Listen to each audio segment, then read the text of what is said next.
Okay, so we're going to start with the kebabs, and what I want to do is, as I usually do, which is show all the different ingredients.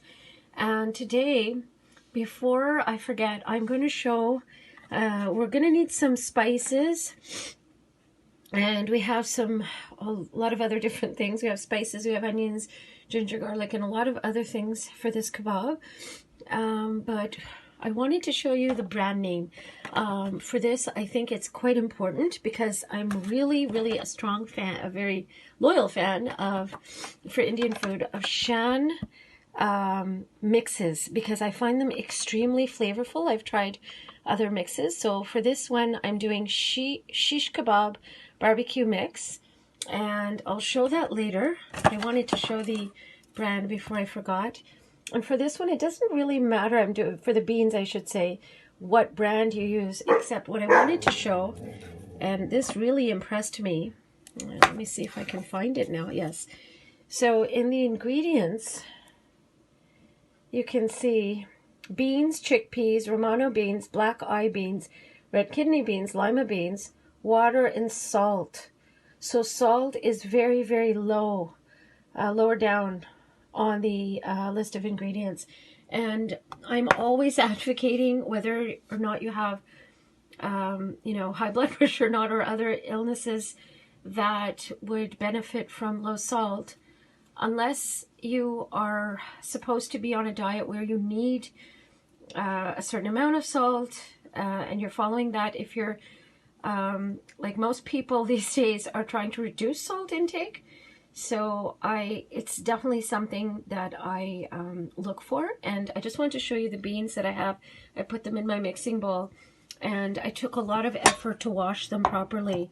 So not that they were dirty, because they're coming straight from a can, but because I didn't want any extraneous salt in these beans.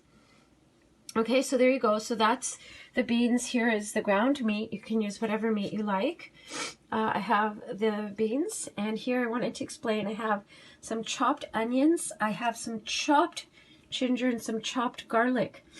And usually I'm grating, but for this recipe, because it's a kebab, I think the flavors actually come through stronger if you chop them. So that's what I did. I have some orange bell pepper, not julienne, but chopped, but not finely chopped. A bit of texture is not a bad idea.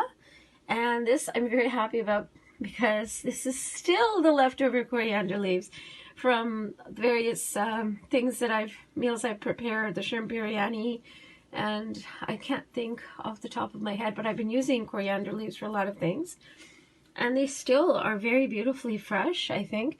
I have, I don't know, about 2 tablespoons of ketchup. I have the shish kebab mix, but I also added to that some turmeric, not curry powder, but turmeric, and for color actually, and also some cumin powder. You can also add coriander powder, but I actually really, really love the flavor of cumin. So it's up to you, and you can also not add any extras, but I like the turmeric because it's very healthy.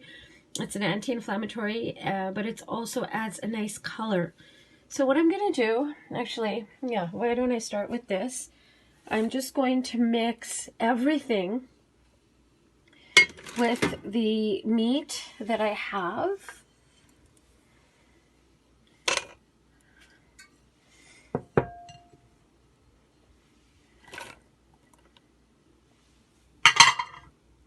And it smells really nice, by the way, here. And I'm going to give this a really good mix. Finished mixing everything really, really nicely. I tried to mix the beans up, smash them or mash them or whatever into this filling. And I left the peppers as they are. And it looks pretty good. I'm going to just let this stand covered for a while. You don't have to do that, but I just feel that it will help it for the flavors to mix together a little bit better. Then I'm going to be shaping them and putting them in the oven. You can also grill these, but I'm going to be using the oven. Hi, so I wanted to go over the ingredients we're going to need for the filling for these beautiful stuffed parathas. So I have a little bit of ginger and garlic paste. Now it's grated, not chopped, and I'm lightly frying that. And while that fries, I'll show you the rest of the ingredients. So I have some mixed vegetables. I have some peas. I have some cauliflower, and the peas and the cauliflower I've pre-boiled. Not parboiled, I've boiled so that they're very, very soft. And I've also grated some carrots. I have some other masalas here. I have some more coriander leaves. And I have two things before I forget. I actually have them here. The boxes, I should say. I have Amchoor powder, which is actually dehydrated unripe mango. It gives a very nice smell and taste. And I have chaat masala. So those are the two things I have here. And the third spice I have, it's called, I can never pronounce it. It's called Asafoetida powder. And it has a very, very beautiful, beautiful flavor. And it's very nutritious, actually. It's very good for health, I should say. And finally, I have some mashed potatoes. So what I'm going to do, I have, I'm lightly frying those. I'm also going to add, you don't have to, but I'm going to add a bit of turmeric to this. So I'm going to add in my vegetables.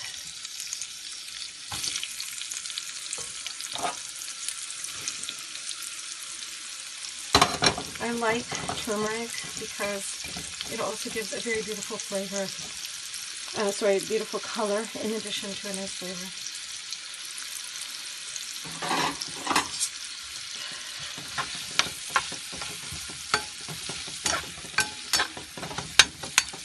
And when I was boiling the vegetables, I did the potatoes for the longest time. I took the peas and the carrots out because I'm going to be mashing all this up, but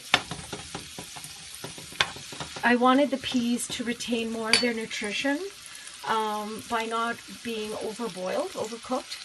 And I also wanted them to retain their beautiful green color. Oh, and if you could smell this coriander leaves. Oh my gosh. And the other spices, they're very unusual. They're not spices that are typically used in popular Indian food. They're not very, very commonly used, is what I should probably say, or as commonly used. I'll let this cook for a little while and then add the potatoes and the turmeric. So this is nicely frying and it smells, as I was saying, very, very nice.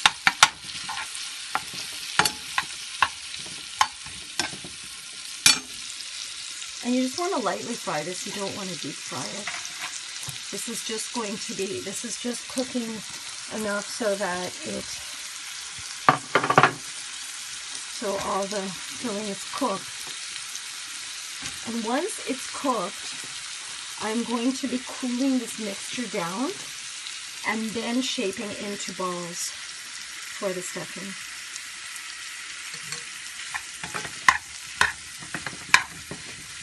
And some people don't add the mashed potatoes, but I think it adds more than flavor. I think it really adds a nice texture, and it's easier to use as a filling. So I'm going to keep cooking this, and once it's cooled down, all I'm going to do is just mash it up so it's a better texture to use as a filling.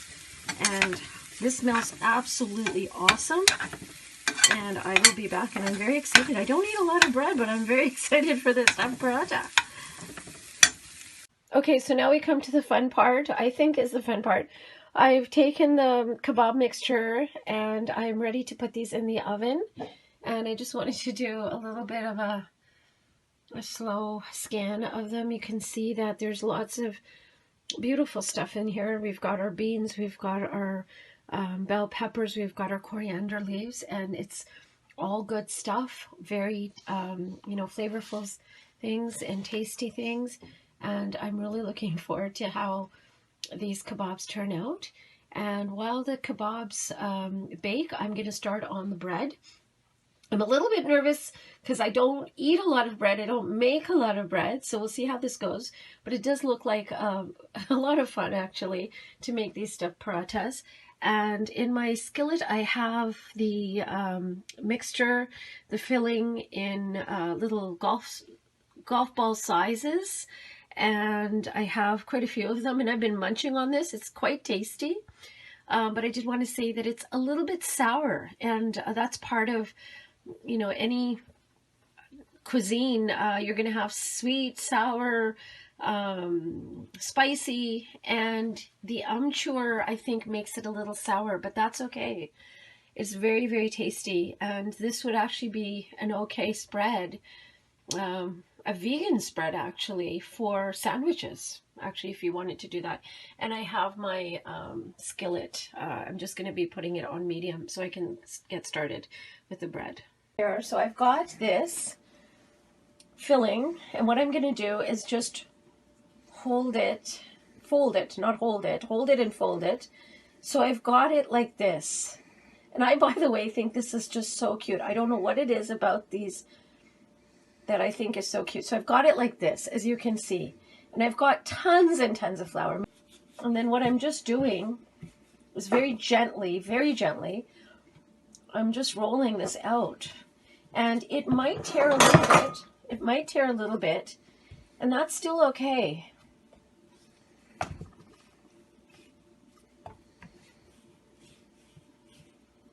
What you don't want is for the filling to come out completely. But if it's a little bit torn, it's still okay. Now, okay, so I want to show you what I've done. I have rolled it out, and the other side looks okay. It has a little bit more flour on it, because, and I'm going to shake that excess flour off.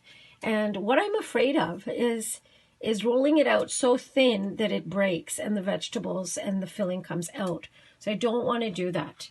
So that's why I've rolled it out like this, and I'm just going to show the thickness. It's probably a little bit thicker than I should have it, but that's okay. We'll see how it goes. And we have our skillet, and I'm just going to put this on the skillet. I have just the tiniest bit of oil, very, very, very little oil. And I'm going to see how this goes. So let's see how it looks when I flip it over. I really wish I had, oh, it smells good. I really wish I had some advice on how to do this.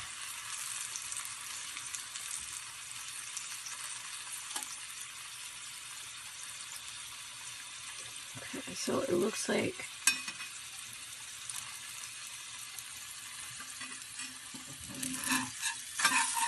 let's see how it looks. Not too bad.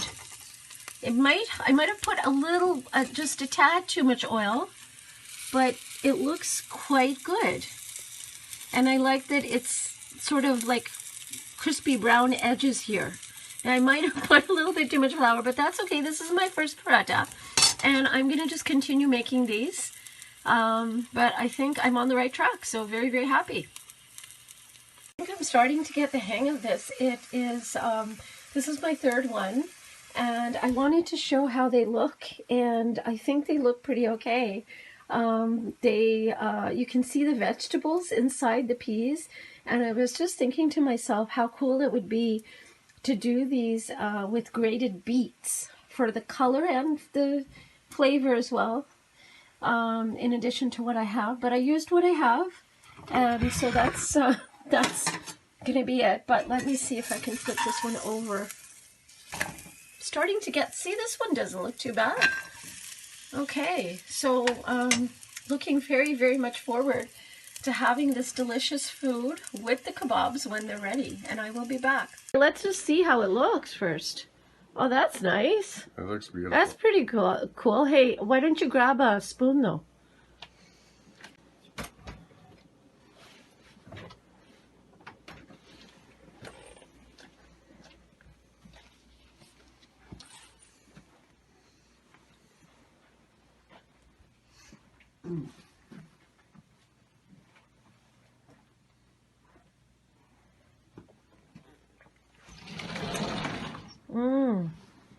Smells good.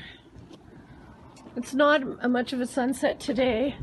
Oh, we're just missing the sunset. Oh, but it still looks beautiful.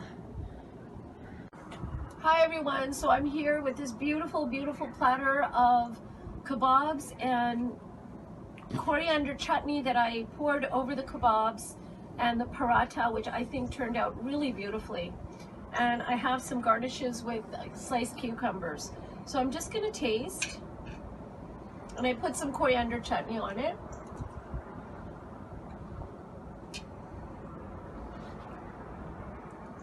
Is it ever delicious? My God. I would really, really recommend you give this a try. I'm gonna try it now, the paratha.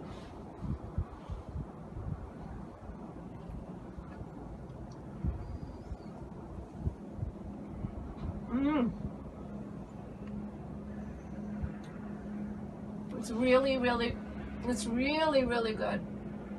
The paratha is something I'm gonna make again, I think. And it is really something, I was just thinking how if you used a meat substitute, the whole platter could be vegetarian. And you don't have to make the paratha necessarily for supper. You could just have it for tea and coffee, or coffee time or tea time, or just have it for breakfast with some chutney or some curry. So anyways, just wanted to say, the other thing I wanted to say was, when I've made the kebabs, I've usually used coriander chutney, and the coriander leaves really add something special to this. So I really, really think it tastes better. So I hope you give this a try, and if you like this episode, please like and please subscribe. And I will be coming up with other episodes in the very near future. I really look forward to them, and I hope to see you again. Please stay well, please stay safe, and stay blessed. And the sun is just setting right now, so we're just gonna dig into this and enjoy, and thank you for watching. We'll talk to you very, very soon.